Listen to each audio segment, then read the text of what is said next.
So there was a poet named Walt Whitman. Anybody ever read his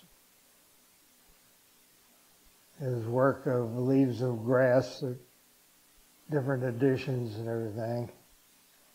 And a section of that is Memories of Abraham Lincoln. And it starts off, when lilacs last bloomed in the dooryard, last in the dooryard bloomed. And the great star early dropped in the western sky in the night. I mourned and yet mourn with every recurring spring. So I imagine there's more than one of you can explain what this is the 159th anniversary of the death of Abraham Lincoln.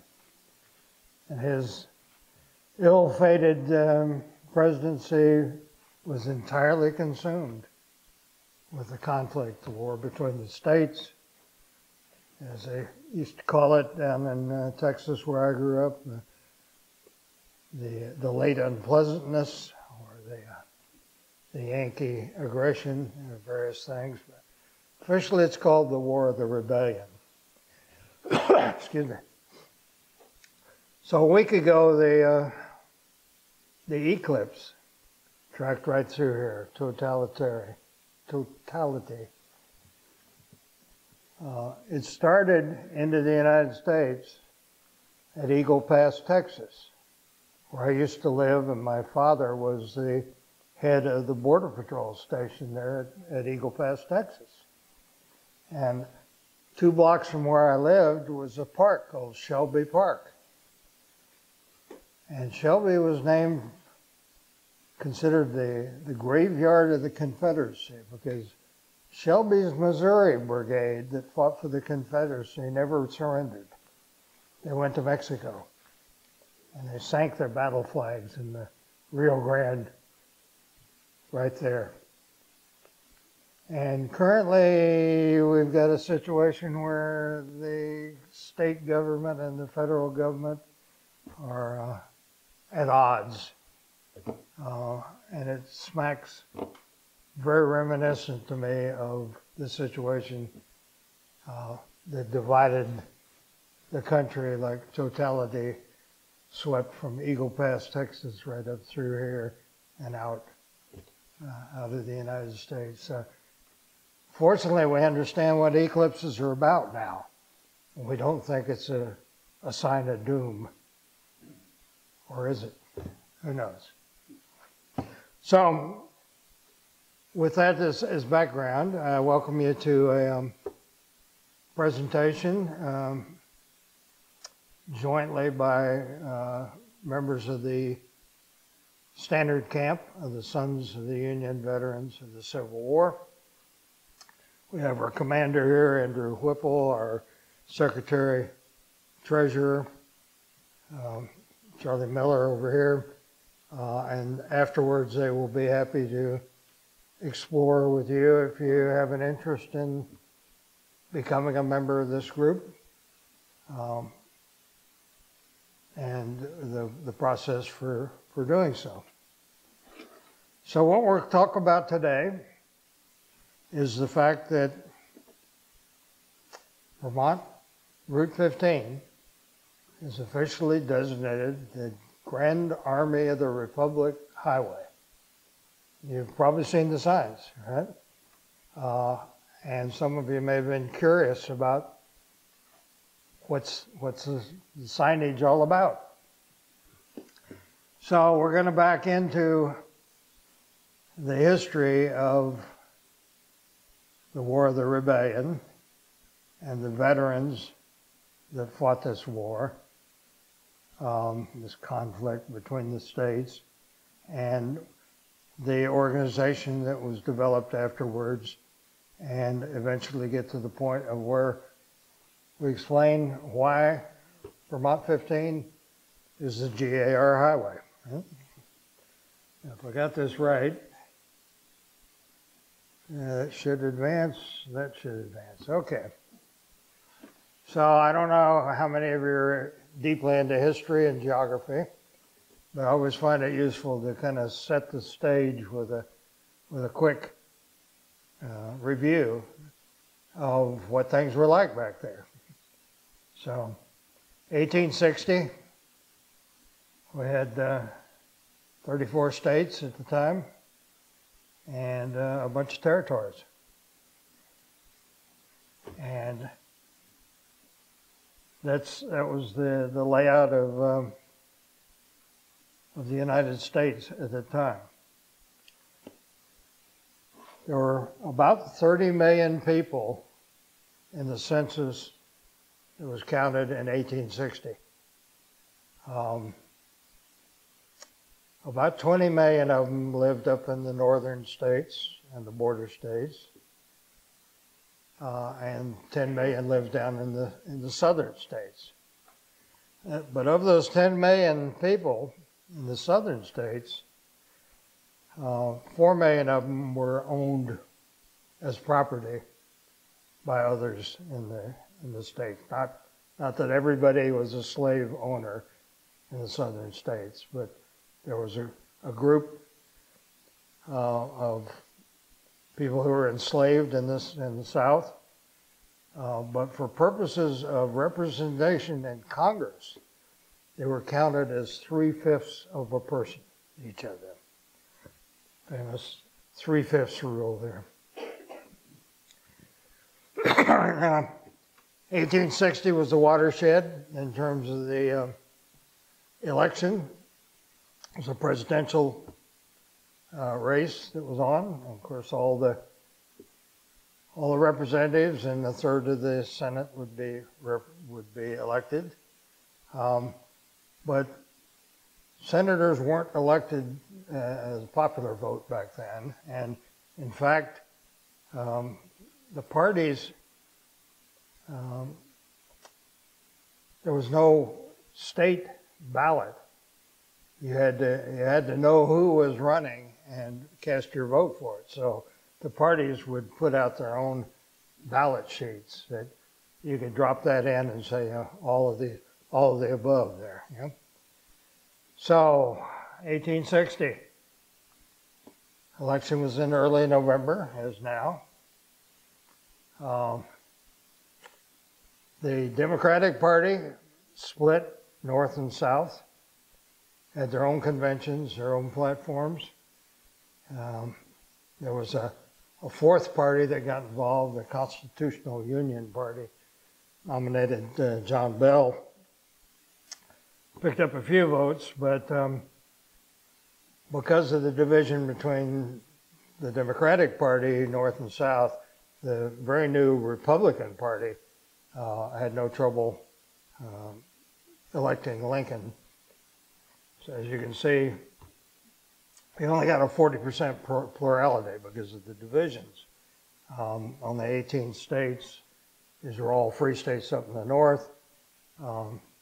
Vermont turned out the highest percentage of votes for Lincoln. Right.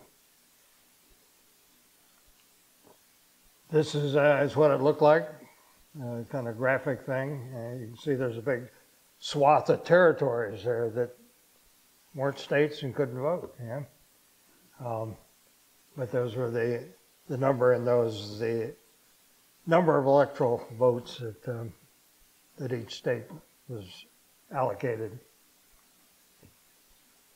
So the elections were in early November, but the practice at the time was you didn't inaugurate the new president until March. All right? Now we've moved it to January, but it's still the interregnum there where the outgoing president doesn't really step down until the new president is inaugurated. And in those days, it was 4 months.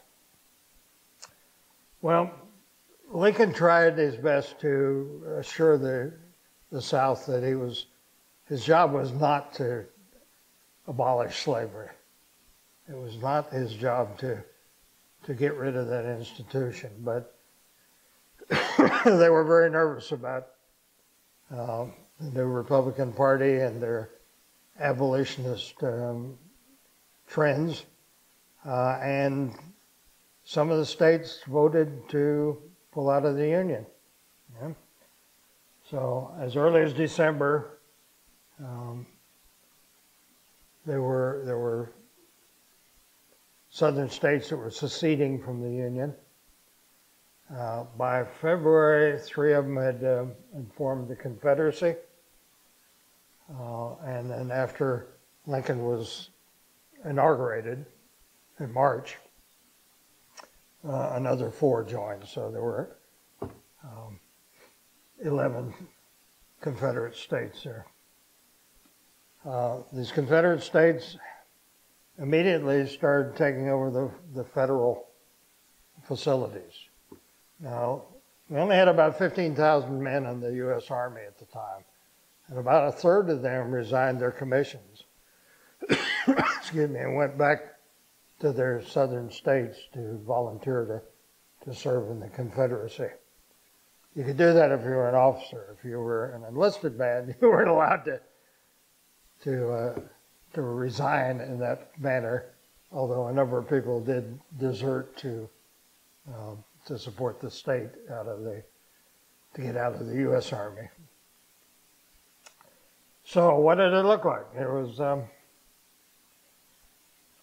flag of the Confederacy, which is not the one that a lot of people fly behind their pickups and things. What they're flying is the battle flag of the Confederacy. This was the actual flag with the requisite number of stars, although I think they may have tried to include a couple of extras in there. Jeff Davis was elected president. When I grew up 100 years ago in Texas, we still got Jeff Davis's birthday off from school as a holiday. I don't know if that's true anymore or not. But you can see visually the layout of, you can see that West Virginia ended up being its own separate state. And the border states, so-called Missouri, Kentucky, Tennessee, and Maryland, that were slaveholding states but were not part of the Confederacy, were quite a savage battleground in terms of what was going to happen. So 4th of March, Lincoln was inaugurated. Tried real hard to convince people that we shouldn't break up the Union. That was his job. He called himself the chief magistrate. His job was to preserve the Union. Excuse me. And this is his first inaugural address, and this is patterned after that. We must not be enemies. I call it a Wayne hat. We are not enemies. We must not be enemies. Quite an orator, the mystic chords of memory. Quite a speech. If you've never read it, it's well worth reading, as is his second inaugural address. 6 weeks after he appealed to our better angels, South Carolina militia attacked Fort Sumter. They'd been seizing all the post offices and forts and arsenals and everything from the Federals and taking them over.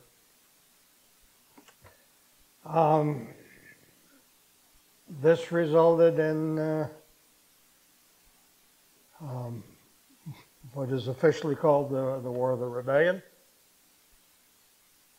as opposed to the Revolutionary War, and this is considered a rebellion and insurrection. Lincoln immediately began to call up units of the state militias to reinforce his effort to keep the southern states from seceding. It's very interesting to read the reactions of the various governors of the states. Vermont said, "Yeah, we'll make our contribution." Other places said, "There's no way we're going to activate our state militias to fight the federal forces, fight for the federal forces." So the 4 years happened, almost to the day. This weekend is when it started and roughly when it ended. The word didn't get out to everybody immediately, so there were shots fired after everybody had assumed that the conflict was over. And then there were people like Shelby's Missouri Brigade that never surrendered, went to Mexico to fight for Maximilian. Net result, South accomplished nothing. Huge amount of loss of life and property. Pretty hard to know exactly how many people were engaged, were in the forces, and were engaged in any battle or their casualties. But we got a fair idea from the records that were kept. And best we can figure, there was about 200 million, 2.2 million, say, that served in the forces. You had militia units, you had U.S. units. Most of these people were in state volunteer units. They were all volunteer units, but a lot of people were drafted into the volunteers. So you can say about 365 dead on the Union side, a few less than 300,000 on the Confederate side. These were casualties. These were not necessarily people who were killed in battle, because a lot of people died from disease. And you throw in another 50,000 civilians and 80,000 slaves, you got just about 1 million people out of a population of 30 million that died. And the results were, the Union was preserved, and now there was a constitutional abolition on slavery. Right? There were two amendments to the 13th, two 13th amendments to the Constitution. And one was in the process of being voted on by the states. And that first 13th Amendment was a constitutional amendment that would have preserved slavery. Right? The 13th Amendment that got passed was the one that abolished slavery. So different situations. So widespread destruction in the southern states, not so much in the northern states. Their social fabric was pretty well destroyed. And for years, there were federal forces that were stationed in southern states to administer federal rule over those states that had seceded.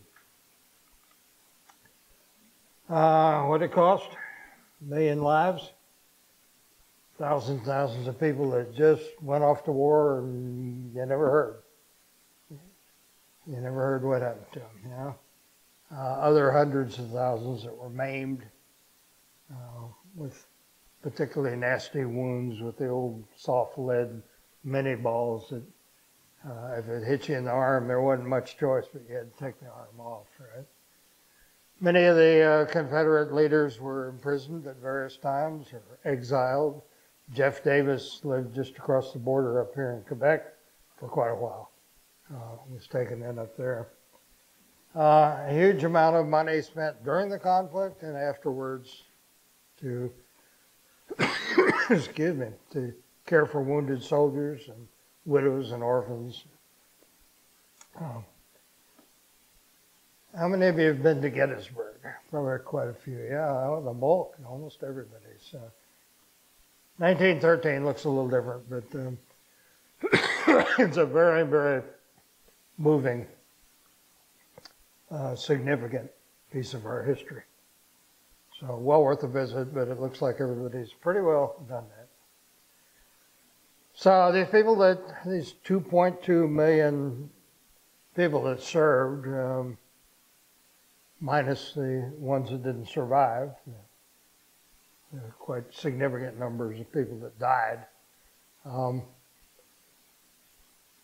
As in any war, formed a certain bond of shared experience. And they were reluctant to give up that, excuse me a minute, that sense of brotherhood that created. So they formed, in many cases, veterans organizations.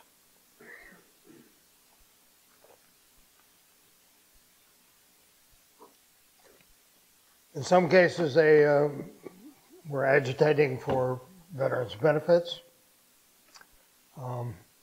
Said, hey, I went out and came back without my legs. I'd like to get some compensation. But in many cases, it was just a sense of brotherhood that they wanted to preserve and expand.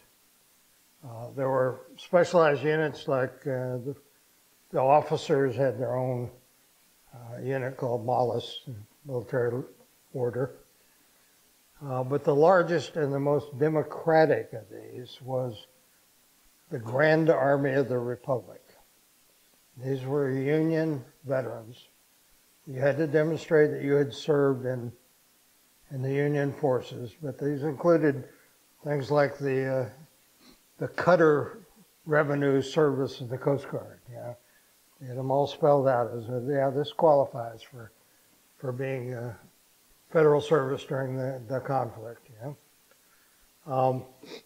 Interestingly, there were quite a few of the term at the time colored troops that were accepted into the Grand Army of the Republic. So it was formed soon after the war, 1866. Strictly personal initiative of a couple of people. Stevenson is pretty well considered the founder of the GAR.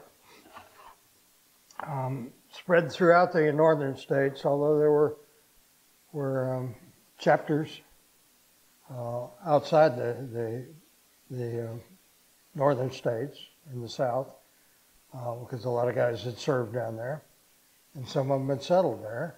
And there are also quite a few posts that were established up in Canada, because there was a significant number of Canadians that came down and got involved with the federal forces. So over 400,000 people at its peak in 1890. Usually organized by a state. In some cases, they would divide the state into more than one department. They were called posts at that time. That was the chapter of the Grand Army of the Republic, was called a post. Very much a military terminology kind of thing. You were posted to this station. And because the memories were so fresh of the conflict and the loss of people that there'd been a movement called Decoration Day of people that would go and, decorate graves, basically. There's graves that would have a tombstone up that there wasn't any body in there because they never recovered the body, but they would put them in the family plot. So in 1868, the Grand Army of the Republic, the organization, strictly volunteer organization, but became recognized by act of Congress as being the representatives of the Union Civil War veterans. Right? They transformed this into established as a particular date nationally as Memorial Day.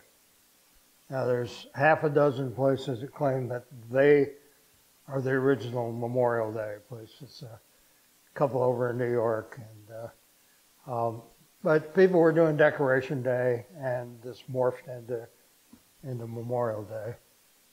But it is a significant day that is coming up next month, and we're required in the GAR, the subsequent Sons of Union veterans, to recognize this and perform appropriate activities for Memorial Day. Later on, a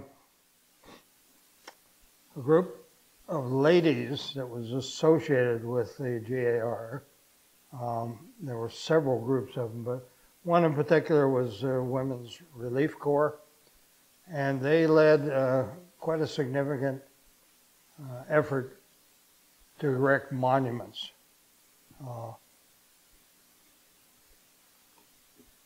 So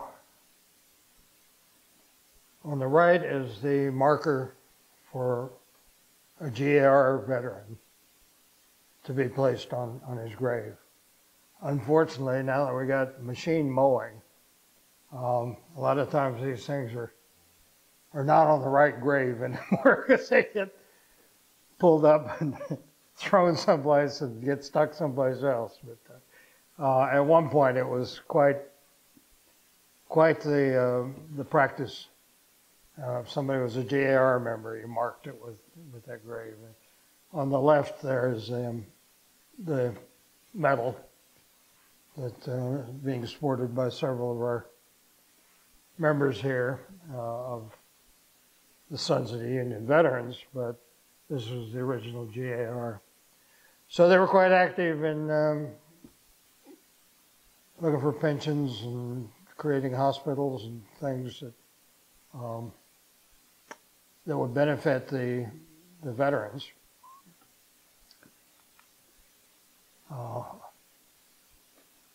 This is a monument in Washington, D.C. to the founder, Stevenson. But many of the monuments were raised at the battlefields to commemorate the actions there, or at local sites of significance. We have one here in Cambridge, right?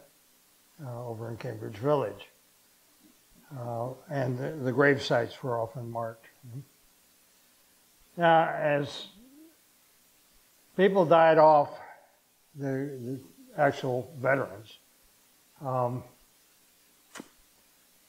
the transition was made to a successor organization we'll talk about. But in 1937, the year I was born, they declared a national U.S. highway because automobiles had come in and tourism was popular, and so they laid out a path on US 6, Highway 6, from coast to coast.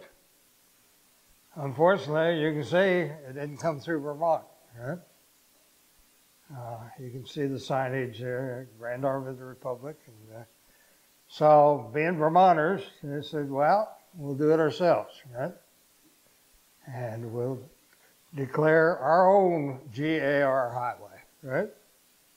Which runs currently from Winooski over to the junction at 2. It used to go all the way to St. Johnsbury. You know? So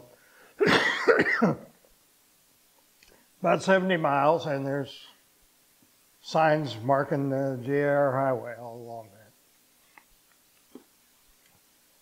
Now at its peak, probably 1880s, 1890s, our records are very poor here in Vermont for the GAR. They got scattered around and in many cases lost, unfortunately. But there were about 100 posts, which are now called camps, but posts, GIR posts that were scattered. Practically every village, or certainly every town in Vermont had probably a GIR post. They were often named for some local that died in the service or some significant figure during the conflict. And these were private GIR halls, but they became kind of the hub of the community in terms of activities. Back there is a picture of the GIR hall in Cambridge Village, and another one with the brass band in front of it that would perform at suitable occasions, I guess.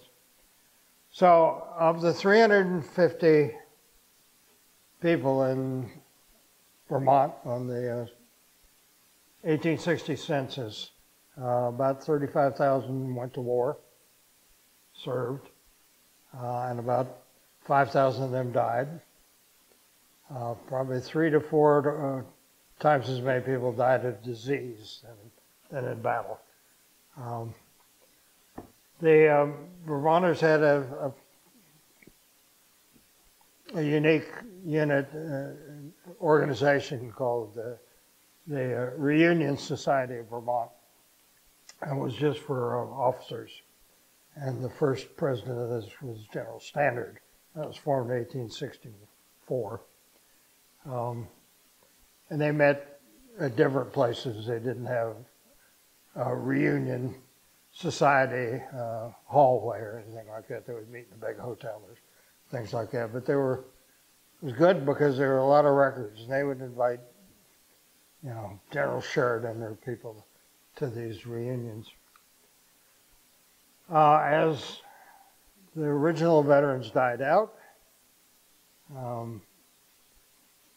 they recognized at Congress that there should be a successor organization. So 1954, there was a charter, passed act of Congress establishing the Sons of the Union Veterans of the Civil War to perpetuate the memory of the GIR, blah, blah, blah. You can scan that over.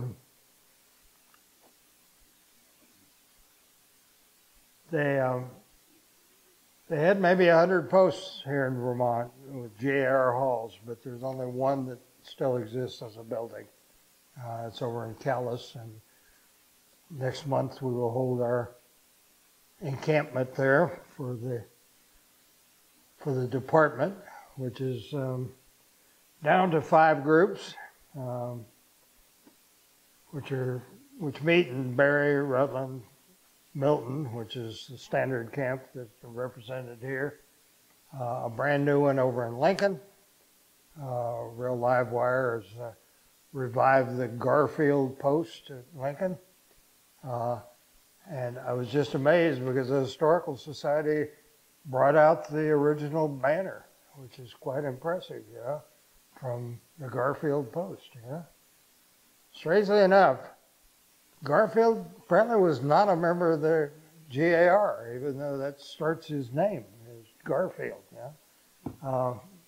Other presidents were, They were veterans and they were GIR members, So here in Vermont, the activities of the various camps are varied. People have erected monuments, people get out and put markers and flags on cemetery graves. And we particularly try and recognize Memorial Day, Independence Day, and Veterans Day. And I see there was just legislation in the Vermont legislature, which I think Lucy Borden, our local representative, had a hand in, of declaring November to be Vermont Month rather than just a Vermont Day. I haven't had a chance to talk to her about it, but could be an interesting recognition of people who served him. In Cambridge, there was a post that was originally named for the adjutant of the 1st Cavalry, 1st Cavalry Regiment, 1st Vermont Cavalry Regiment, a guy named Gates. And it was made the Gates post, but then there was a caution by the national organization that you can't name a post for a living member. You can name it for somebody that died in the service. So it became Post 10. The rest of the time it operated as Post 10. Yeah? And it was right there in the middle of the village. And as often the case, it burned down. The one on Underhill burned about 10 years ago. There's GAR Road just off of 15, and there was a GAR post there. And, it was being used for other purposes, but it is no longer there, unfortunately. So the GAR post was recognized by the Women's Relief Corps, if you remember that group. Not the best of can you read that at all? It just says for GAR Post 10, you know. And on the back it credits the Women's Relief Corps for this. I guess they ran short of funds because there's no soldier on top of that. You know? There was kind of usually a pretty standard bronze medal, at least, soldier up there. Although I noticed the one that is in Milton is not metal, it's stone. So on the back of this monument, they chiseled it in stone. They said, the GAR Post book recording people's experience is in the town vault, right? It's chiseled on stone in there, you know? And it is. And Lynn Austin, who was at one point the president here at the Chamber, the Cambridge Historical Society, and used to host in her nice old house and yard there in Cambridge Civil War days for years. We would have Civil War days out there. She was very keen on that. She got a hold of the book and got a team together and transcribed it because it was all handwritten and it was hard to read sometimes. And that's what you're seeing around here is excerpts from Post 10 GAR. Very, very local history, but it's fascinating stuff to read, yeah. We're going to put up a marker for the GAR highway, probably right across the road from 15. It'll be this type of standard Vermont historical marker, similar to the one that was put up at Stannard's old house that people were involved with there on Route 7. And we just got the following, I believe, approved at this point. Yeah. Thursday's a meeting, a council meeting, yeah? And it's one of those challenges of how do you say what's significant in 767 letters and spaces, right? So it's kind of limiting. As I think Terry there wrote one, so he knows what that's all about. But it at least explains the basics of why that's the GAR highway. Yeah?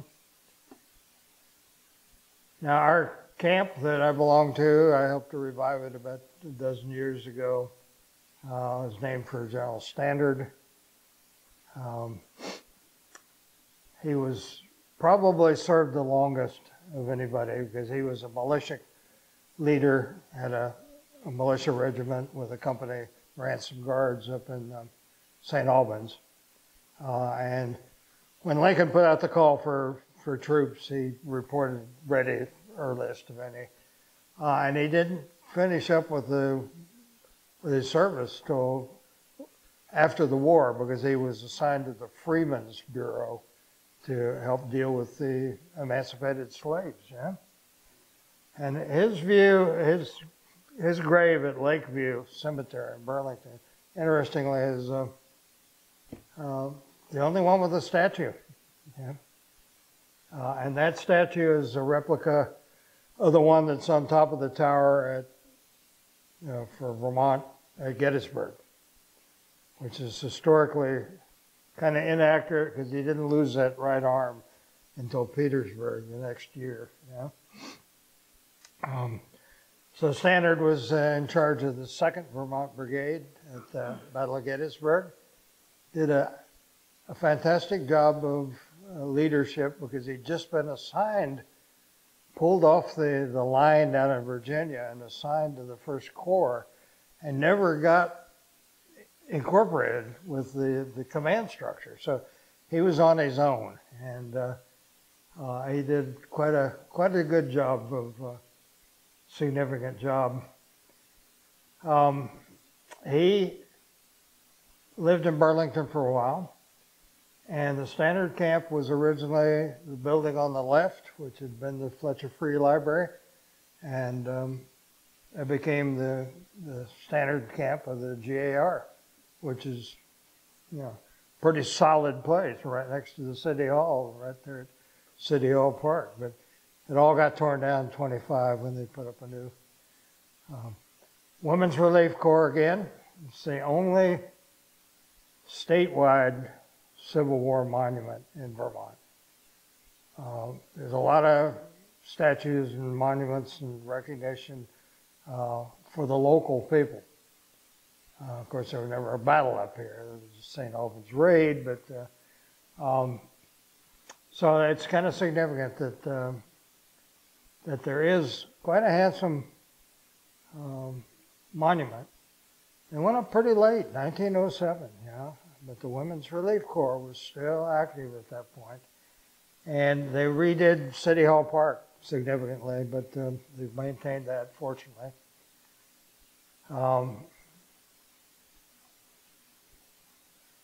Just to kind of round out the Stannard's connection with that area, there's also a historical marker on St. Paul Street there to Captain John Lonergan, who led his Irish company into the fray at the crucial point in the Battle of Gettysburg. He received the Medal of Honor for that, and he was the new U.S. Citizenship Office that was set up a couple of years ago in Colchester was named for Captain John Lonergan because he was a Medal of Honor recipient. We don't call him winners. He was a recipient and an immigrant. He was born in Ireland. Yeah. So I would like at this point to get some water, to sit down, and to turn this over to the commander of the Stannard Camp. I don't know if you want this visual up there. Yeah. Well, first I want to. You're not mic'd, right? Let me get close to you. Just gonna capture if we're close to you. Gonna get some water. I first want to say thank you to all of you for joining us this afternoon. And secondly, I don't know if it was first or second, but I really want to thank my brother Liam for presenting this information this afternoon and giving us a nice overview of the experience of the Civil War and then the specifics of this initiative to put the plaque up. Stannard Camp, and also as kind of a segue, because my name is Andrew Whipple and I am the commander of the Stannard Camp in Milton, Vermont. Brother Liam was actively involved in revitalizing the camp about 12 years ago. He mentioned that, and I really want to thank him for his work to revitalize the camp. He was a past camp commander, if I'm Yes. correct. And we now continue to meet in Milton. We are looking for new members. If you have a connection to the Civil War, or if you just have an interest in Civil War, there are two ways of being a member. You can be a lineage member and an associate member that allows you to be part of our community.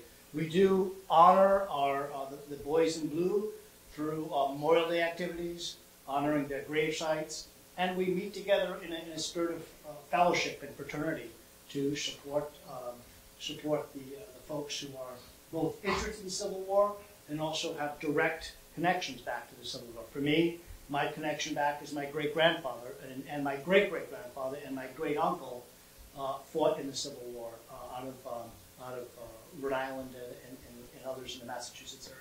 So I'm really here just to say thank you to Liam and introduce you to our camp, which is Standard Camp in Milton, Vermont. So thank you.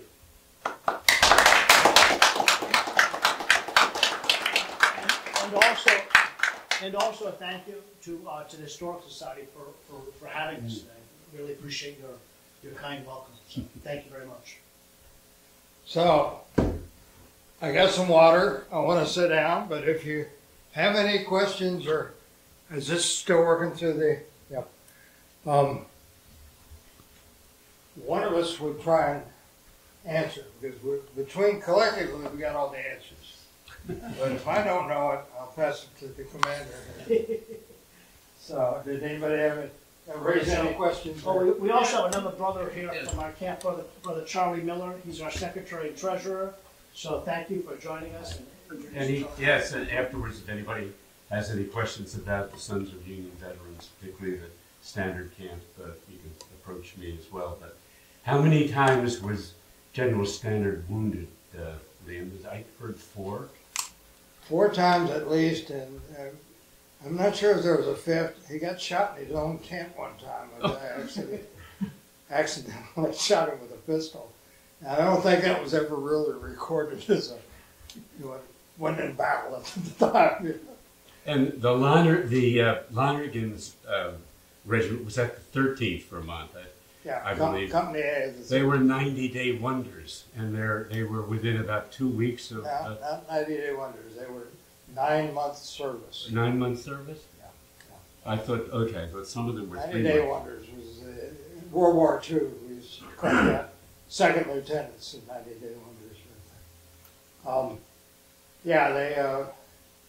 There's a whole story about that 2nd Brigade that I hope to eventually get into print.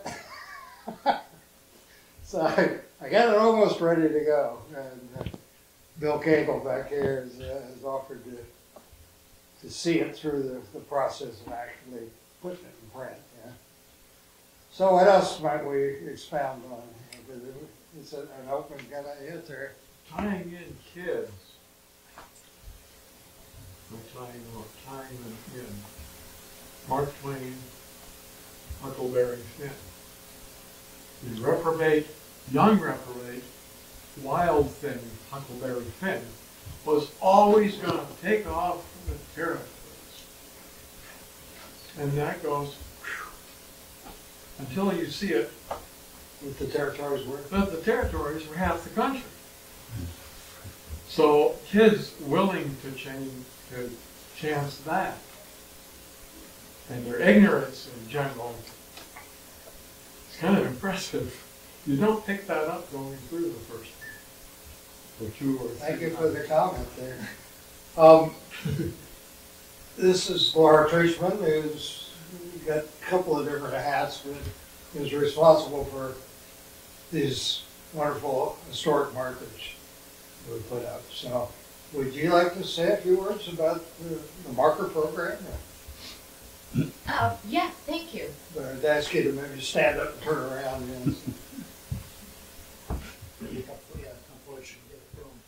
I can give you the mic if you want. Joy, I thank think you. it would work. Don't get in front of that; it'll get feedback. I think. Yeah. So the roadside marker program started in 1947. There were only 72 markers planned.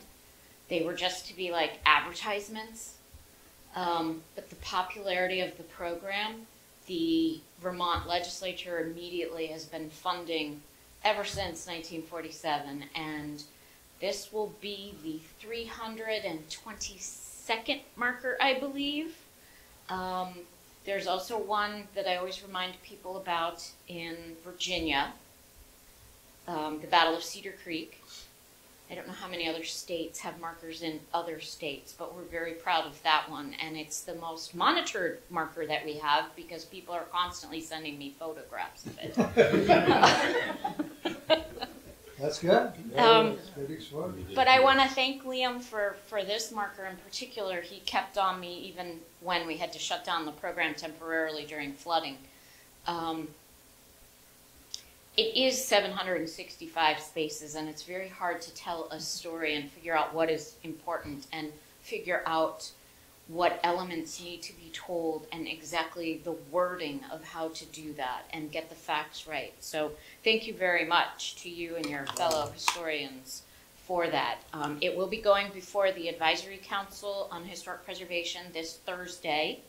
And then as soon as we get there okay, we can place an order and hopefully get it late fall or early spring next year. Foundry doesn't move very quickly. Most states use the same foundry. It's located in Ohio, and Vermont has been using the same foundry since the very start. So they have all of our original records. Yeah, and it's all funded by the state of Vermont. So we do the work with you. We pay for the marker. V-Trans in most cases will install them, or the town garages, or we figure out where they need to go and we put them in as well. So it's a really great program. I say that it's the smallest state program with the farthest reach. So we're really very proud of it, and we're excited that this gets to be one of our newest markers. Thank you. Thank you. Anybody else got any announcements? Or Bill Cagle, you wanna? I just concur on the wonder of this program. It's a great program, and having been involved in getting 3 markers in Milton over the past 6 to 7 years, including the standard marker, and two for the racing facilities that used to exist in Milton. It's been wonderful, and it's like Laura said. I think there's you get a lot of bang for the buck. They're permanent, they're beautiful, and they're engaging, and they're very well connected through the Vermont Historical Society website. It's a great draw for folks to come to these sites. This is excellent that you've gotten one for this for the highway. It's perfect. It's a great people. It's great to just educate folks who go by something every single day and see a little piece of it, but now they'll be educated, and it'll engage them to dig deeper if they're interested. Good job. Yeah, the thing about those markers is you got to do it right the first time because it ain't a whiteboard. Well, and the council makes sure you do that. Laura helps a lot. Laura guided us a lot on ours, and yeah, it's a great process. So, anybody else? Yeah. Bill, first of all, I want to thank you very much for the presentation. One of the figures that in casualties always is so disturbing, the large number of disease and what the circumstances of that. In other words, all these men who died of disease, this would not have happened if they hadn't been off to the conditions. I guess this is a result of the conditions. Some of it was poor sanitation, but a lot of it was these were farm boys that had never been exposed to things like diphtheria and smallpox and stuff like that, and weren't vaccinated. And was that your question? Yes, or what? yes, Yeah. I just found that. Sanitation was an issue. What they called the sinks would just be a hole in the ground out there. And it took them a while to figure out, you know, put that next to the water supply. So there were, and the medical attention was not that bad, really. There's a guy that does some medical impression reenacting, Dan Selleck down in Rutland, and he's educated me that they weren't cutting people's arms off without anesthetic, you know. It was, but we really hadn't developed theory of germs at that point. So the biggest problem was, you know, sanitation and the fact that people had not been exposed to these, what can be a childhood disease can be fatal and as an adult, so that was often the case. A lot of people died in captivity. Andersonville's pretty badly known as a bad reputation, but there was also a place they sent the people from Gettysburg called Elmira, up in north, just across in New York, and the death rate at Elmira was equal to Andersonville, because they got some nasty winters up there, and these guys were ill-clothed, you know. So a lot of people, you know, died in captivity, which kind of adds to that whole tragic period in our history. And my goal at this point is to kind of wake people up to nobody wins in the Civil War. Yeah. So best thing to do is not shoot each other. But President Lincoln tried to convince people, you know, we're not enemies. We must not be enemies. Well, we got some snacks in the back and some water. And if you haven't had a chance to read these, I think we can probably illuminate them a little better at the end of the talk so people can read them over. I've been impressed with Cambridge had like 790 males in the 1860 census of all ages. And they sent 302 people to the service. So I was just about everybody of military age. At the end, they were paying $500 bonus bounty to encourage people to meet their that's why that was not a bad incentive for a lot of people coming down from Quebec. That's more than they could earn lumberjacking. So if you didn't get shot, it was a pretty good deal. They claim, there was one guy in particular, they just put up a monument up on just across the border to the Canadians that served in the Union forces, but there's a few served in the Confederate as well. But he was dealing with 50,000 people who came down from Canada. And it seems a little excessive to me. There are also people that what they call bounty jumpers. They would collect the bounty, and they were riding around smoking cigars in carriages in Montreal because they would sign up, get the bounty, and bail out. Sometimes just signing up under different names. It kind of confuses the records of how many people were. Well, yeah, fair number of desertions involved. So obviously, I can expound at great lengths on various aspects of this, but I appreciate you coming today, and I'll be happy to discuss this further if I can sit down to do so. So I think that concludes the official part of the program, and please eat the snacks that I bought in Anna for just beer. I'll take them home, and I don't need all those calories. Thank you.